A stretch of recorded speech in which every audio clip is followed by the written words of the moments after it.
I'm Shahar Azani, sitting in for Rabbi Marc S. Schneier, who is recuperating in a hospital from a recent procedure. Marc is doing well, and I know you join me in wishing him a speedy and complete recovery, refuah shlema, and the very best of health, and that he'll be back with us in the very near future. Here at JBS, we all miss him. And in the news, a seismic development that may well mean a new era in the Middle East history and a real peace for the state of Israel with a majority of her Arab neighbors. Unlike what we've been accustomed to expect of 2020, and definitely uncharacteristically to earthquakes in the Middle East, this recent major development should bring a smile to all of our faces. I'm referring to, of course, the peace agreement between Israel and the United Arab Emirates. That's definitely great news, maybe the greatest news we've seen coming from the region in a very long time. Hope. What a great word to use when speaking about Israel in the Middle East. Now, it's not the first time Israel has had relationships in the Gulf and specifically with the United Arab Emirates. But the relationship was mostly beneath the surface. It was low-key. The relationship started a few years ago, and ever since, the focus has been economic, but mostly security. Remember, United Arab Emirates, as many countries in the Gulf, reside next to the Islamic Republic of Iran, and Iran poses a significant and continuous threat to those countries. Therefore, the state of Israel, and justifiably so, is seen as a reliable ally that can be trusted in times of need. The relationship started over a decade ago. In 2015, though, Israel opened an official diplomatic representation in Abu Dhabi that was affiliated to the United Nations Agency on Renewable Energy. However, the nuclear agreement between Iran and the superpowers, as well as the strengthening of ISIS, have brought the two parties stronger together. What does that mean? It means that beyond those low-key relationships, now that we are out in the open, we have begun a process of normalization. What does normalization mean? It means acceptance of Israel as a fact on the ground. Israel is a fact that must be reckoned with. It's not going to go anywhere. And that is great news for everybody in the Middle East, both in Israel and in the region. The more we get rid of these hallucinations, the more we can start living in true reality and helping each other live better. A few words on the leadership. President Trump and Prime Minister Netanyahu both have seen major challenges in the internal arena. Prime Minister Netanyahu, who's been coping with many demonstrations across from his official residence in Jerusalem and major fights in the Knesset, has been able to implement his doctrine of reaching peace without waiting necessarily for a progress with the Palestinians, being able to move forward piece for piece based on interests in the region, and at the same time paying a price with his own base by relinquishing the dream of extending Israeli law over parts of the West Bank, what some call annexation. At the same time, President Trump is facing similar challenges within the United States and a lot of criticism. But regardless of politics for a minute, it's important to call a spade and acknowledge something good for what it is. A peace agreement in the Middle East is a great achievement and a significant one. President Trump has been working for years with Jared Kushner, his Middle East envoy, who was diplomacy shuttling throughout the region, meeting with leaders and trying to weave and bring together this incredible deal that may see peace coming between Israel and several countries in the region. It's also important to note that there was a considerable amount of tension between the past administration and Israel and some of these Sunni moderate Arab states in light of the same agreement with Iran. This is what brought Israel and these countries together, and we may even credit that agreement by pushing forward the reliability and the fact that we're able to see today the existence and the emergence of this peace treaty.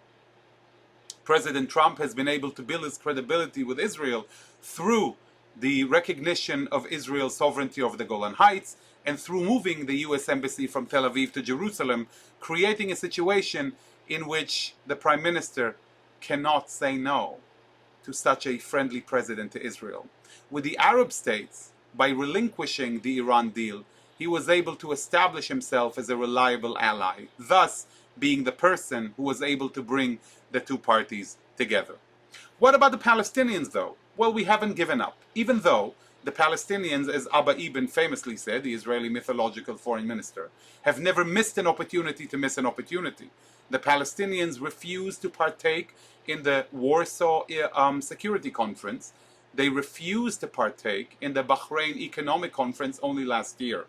They have continued with their intransigence and obstinance. But there is a difference. The difference is that for the first time, nobody is waiting for their yes to be able to move forward. For the first time, the region is not being held hostage to their whims. For the first time, they realize that they're more than welcome to jump on the peace wagon. But if they don't, others will, because there are other interests in the region, and reality waits for no one. What's going to happen next? First and foremost, it's important to remember that the agreement with the United Arab Emirates will provide the Israeli economy with a stable and continuous bridge to the Arab world, not only the Gulf states, but the Arab world in its entirety, especially Saudi Arabia, who has been part of the process from the very beginning as a major power in the region. The opportunities within those markets for Israeli know-how and companies are immense.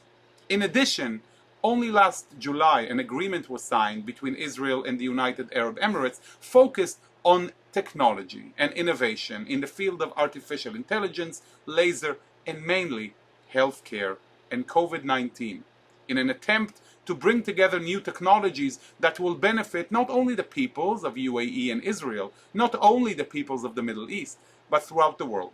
Can you imagine what will happen when the resources in existence that are there at the UAE will come together with the great know-how of the startup nation to bring and usher in a heaven of great new technologies and ideas that will make everybody's lives, not only in Israel or the region, but even here in the US and beyond, everybody's lives better. It's also worth noting that the economy of the United Arab Emirates has also seen a significant shift. They're no longer dependent only on oil, but focused on export and technological advancements, in which the agreement with Israel comes in a perfect time for a perfect win-win. Just imagine the innovations in the field of food, agriculture, desalination, water conservation, high-tech, all of this in every civilian possible field that can make a difference in our lives.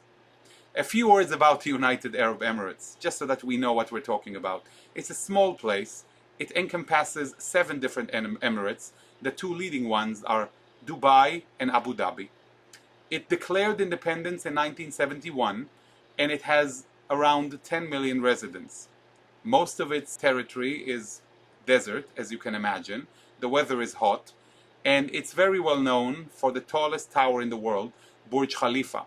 It's also worth noting that the United Arab Emirates built the largest artificial island in the world and the longest subway.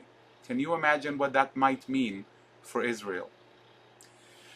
Well, many people may have been surprised by this dramatic peace accord between the UAE and Israel, but one who was not surprised, but who actually predicted this happening right here on JBS 2 years ago in August of 2018, in an appearance on L'Chaim, was a rabbi who's been at the forefront of relations between Jews and the Arab Emirates. Rabbi Marc Schneier. He's the founding president of the Foundation for Ethnic Understanding, and of course, senior rabbi of the Hampton Synagogue in West Hampton Beach, New York, which televises Orthodox Shabbat services every Friday night and Saturday morning right here on JBS. Here is what Rabbi Schneier predicted on L'Chaim in 2018. So I have some very formidable relationships, and the wonderful news is how the Gulf and Israel are coming much closer together. So I am very, very, very optimistic in terms of a new Middle East order with Israel and the Gulf therefore, and thereby taking a greater interest in the Palestinian issue also. Well, it's now my great pleasure to have with us again Rabbi Marc Schneier. Marc, thank you so much for making time for us on JBS. It's a pleasure. First of all, how are you these days, Marc? How are you doing? Thank God. Professionally, here in the Hamptons at the Hampton Synagogue, um, to use the expression, we're crushing it. Yeah. The first major synagogue of New York to reopen. Governor Cuomo had appointed me as his special advisor for the reopening of all houses of worship and religious institutions in New York State.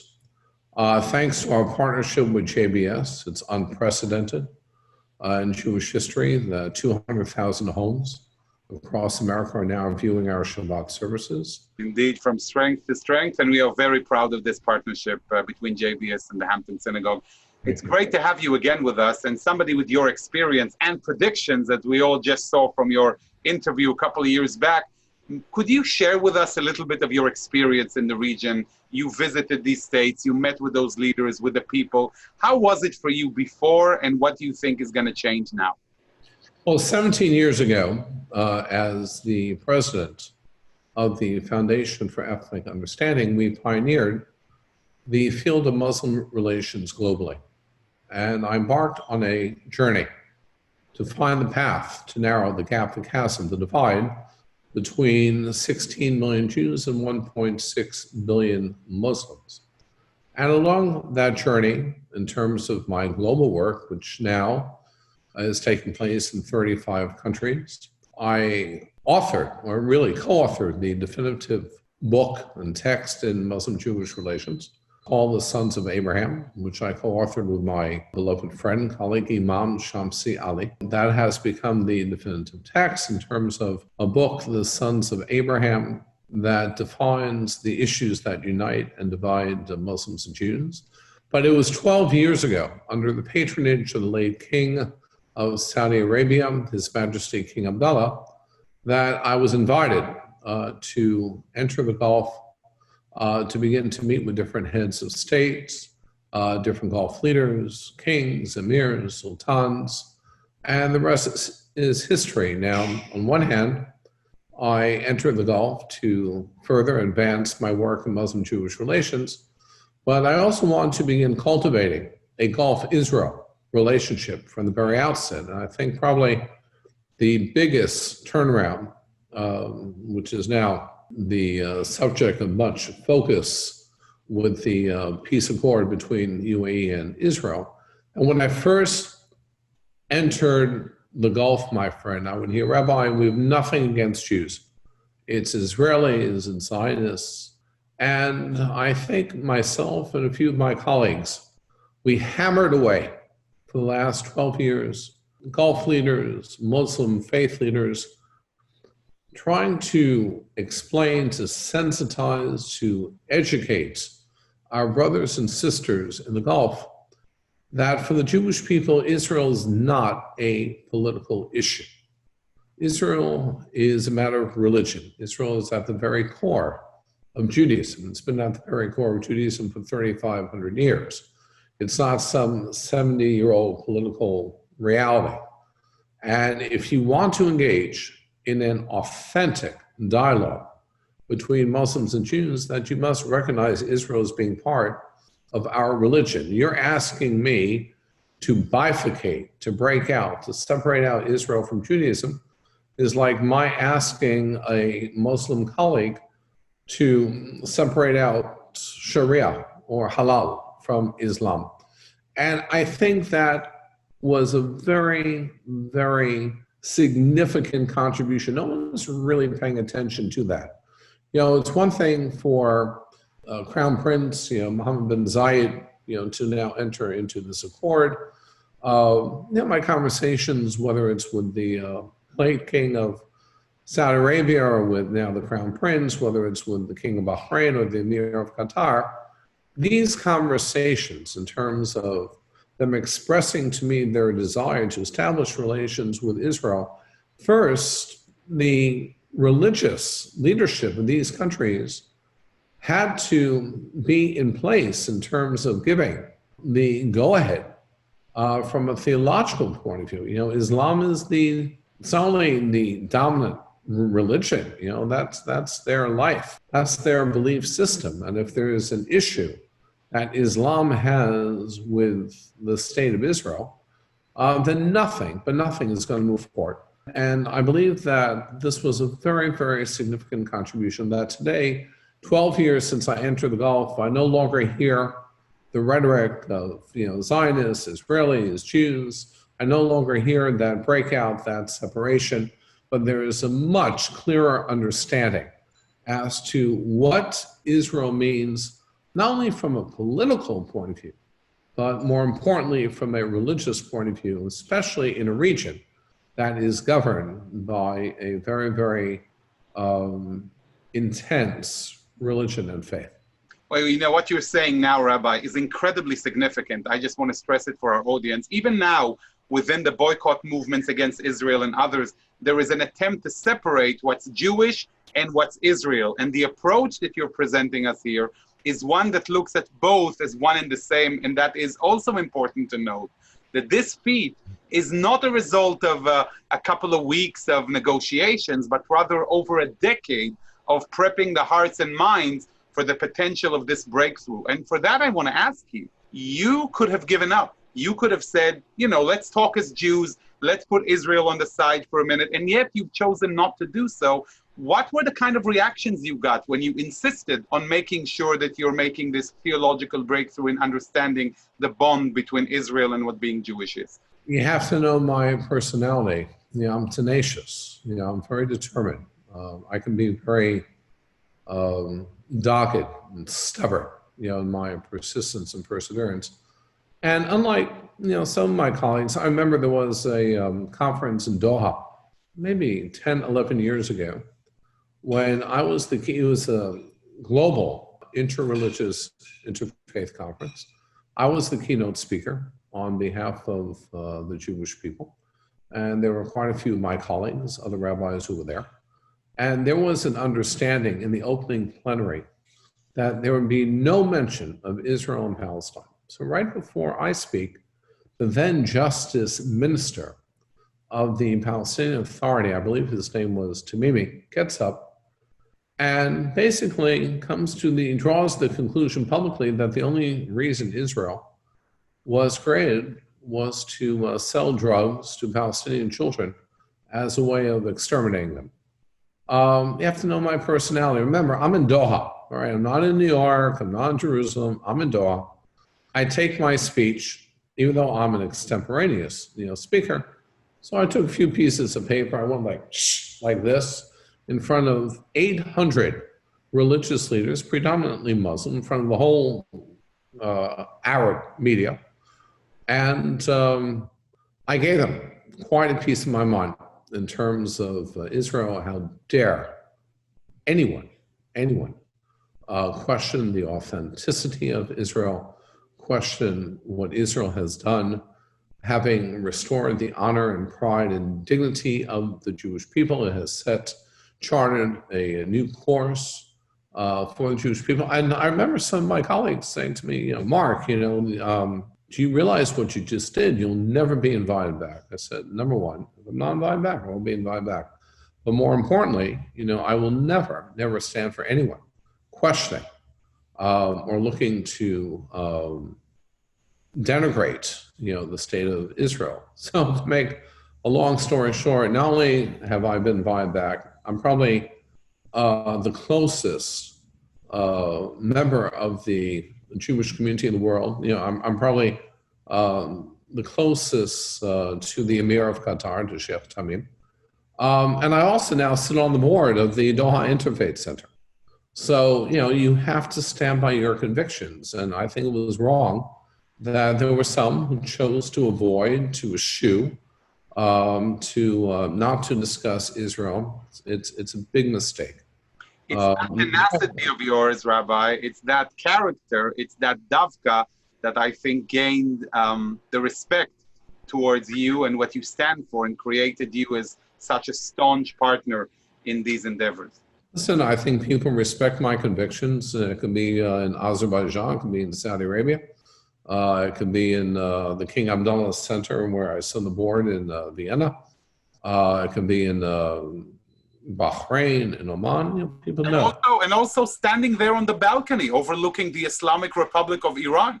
with all of its menacing and threatening nature vis-a-vis these countries and Israel and you stand there to speak your truth. That's highly admirable. Well, thank you. And I think that not enough attention is being given to the contribution that or having played the interfaith card, how important a contribution that has been in terms of moving the Gulf to this place. Because take a kingdom like Bahrain, very, very close. It's no secret how close I am with His Majesty King Hamad. I've been appointed one of his special advisors by the royal court, primarily when it comes to interfaith affairs. And since I first met His Majesty in the Royal Palace in Manama, 2011, this was the king who said to me, Rabbi, our greatest chance for a strong, moderate Arab voice in the Gulf is a strong Israel. It was King Hamad who led the GCC in legislating Hezbollah as a terrorist organization. In fact, the day the announcement was made, he asked me to stand with him in the palace after Trump moved the embassy from Tel Aviv to Jerusalem. What did the King of Bahrain do? He sent an interfaith delegation to Jerusalem last year. Bahrain, I had the great privilege and honor to being in Manama when they hosted the Peace to Prosperity Conference. So if there is any leader in the Gulf that really deserves recognition in terms of cooperation and a genuine desire to make peace with Israel, it's very much the King of Bahrain. But then I can also talk to you about Qatar. Right now, Shahar, we're in the midst of a horse race. Right? There's 6 horses in this race. There's 6 Gulf states: Saudi Arabia, UAE, Bahrain, Qatar, Kuwait, and Oman. I would say 5 of the horses were very much kind of bunched together. Kudos to UAE, the first horse to cross the finish line.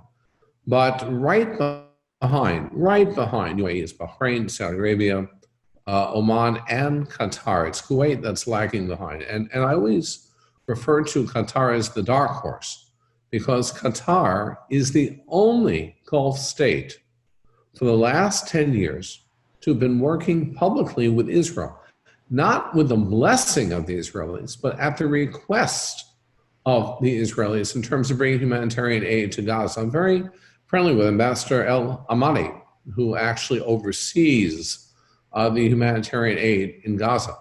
And I know of how closely he is working, yes, with the Netanyahu government in terms of trying to bring some serenity and peace and calm and basic elementary humanitarian aid to the Palestinians in Gaza. So Qatar is always full of surprises. I remember when the Emir and Hassan al-Fawadi, who was the Secretary General of the FIFA World Cup on December 2022. So they asked me to work with them in terms of opening up the first kosher restaurant in Doha. Now, we're not talking about opening up a kosher restaurant in Tel Aviv or on the Upper West Side or even in Baku. We're talking about Doha. And I'm not in the kosher food business, but since I made the announcement, I had a deluge of requests and offers, and we will have the first kosher restaurant. So I remember when Itamar Eichner from Yediot Ahronoth contacted me, is it true that because Hassan, not only to me, but in an interview with the New York Times on ESPN, he said that all Israelis will be welcome to come to the World Cup. And they wanted me to, confirm or to affirm what he said. I said, yes, it is true. How is this going to work? And I said this 18 months ago. I said, look, I'm banking on the fact that by 22 December, Qatar and Israel will have diplomatic relations, and all Israelis will have to do is to show their passport. Well, you know what? My predictions have been pretty spot on. So I have to ask you, do you think that not only you and UAE, but the other countries, the other Gulf countries, maybe even Saudi Arabia, could that be something in the works, Rabbi? I believe that by the end of 2020, this December, one, if not two, Gulf states will establish relations with Israel. I believe the first one will be Bahrain. But again, there are four in the running, and I could see Qatar being one of those countries. People say, well, how can they do it? You know, they have a relationship with Hamas, Brotherhood, et cetera, et cetera. I said, good. So then they'll be the ones to bring Hamas and the Brotherhood to the table. Look, you know, I have a philosophy in life: no tension, no deal. So there were three contributing factors that made this deal possible today. Number one, COVID-19. How often have I heard from Gulf leaders the past few months, Rabbi, with our wealth and resources and Israel's brain trust and technology, we could find the cure to the coronavirus, not only for the region, but for the world. That's contributing factor number one that brought about the tension to make the deal. Number two was the whole controversy over annexation. And that controversy resonated in particular with the United Arab Emirates. You recall, just over a month ago, my dear friend Washington, the UAE ambassador to the United States, Yusuf Al-Otaiba, wrote that very dramatic appeal to the Israeli public to put annexation on the side. And the Palestinians, you know, with all due respect, they've just gotten this all wrong. You know, they should be so grateful for the UAE. If it weren't for the UAE, there would have been no shot at a two-state solution. Once you do annexation, two-state solutions off the table. And I know that the Emiratis are very, very proud that they've been able, you know, to bring or to keep or resurrect two-state solution alive. That's number two. And contributing factor number three, of course, has been the ongoing existentialist threat from Iran, both to Israel and to the Gulf. So COVID-19, annexation, Iran, the three contributing factors: no tension, no deal. That's the tension. Guess what? We have a deal. Rabbi, I can't tell you how amazing it is to hear you and how hopeful it makes me to, and all of us, to listen to these predictions. Who could believe that 2020 will bring with it such wonderful news alongside all of the other challenges we're facing? I'd like to thank you for allowing us to open the week with such great blessing, and toda rabba from the bottom of our hearts for all of your efforts for Israel and the Jewish people. We've all seen others take an easier route, and we appreciate your tenacity and your strength. Thank you, Shahar. And God willing, you know, as we say, inshallah, maybe we'll have JBS reporting from the FIFA World Cup from Doha, December 2022. Inshallah, I'll sign up. I always say miracles can happen, but one has to work terribly hard for them. And thank God we have that human component that goes into the making of a miracle, and we've had some wonderful people that have been the miracle makers along the way. That was Rabbi Marc Schneier, rabbi of the Hampton Synagogue in West Hampton Beach, New York, and the founding president of the Foundation for Ethnic Understanding, which has been in the forefront of Jewish-Black relations, Jewish-Muslim relations, and relations between Jews and the State of Israel with the United Arab Emirates and so many others. Indeed, the potential peace between Israel and many countries in the Arab world, including and beginning with the United Arab Emirates, but not ending there, is a major seismic event. Israel-Arab collaboration can change the world.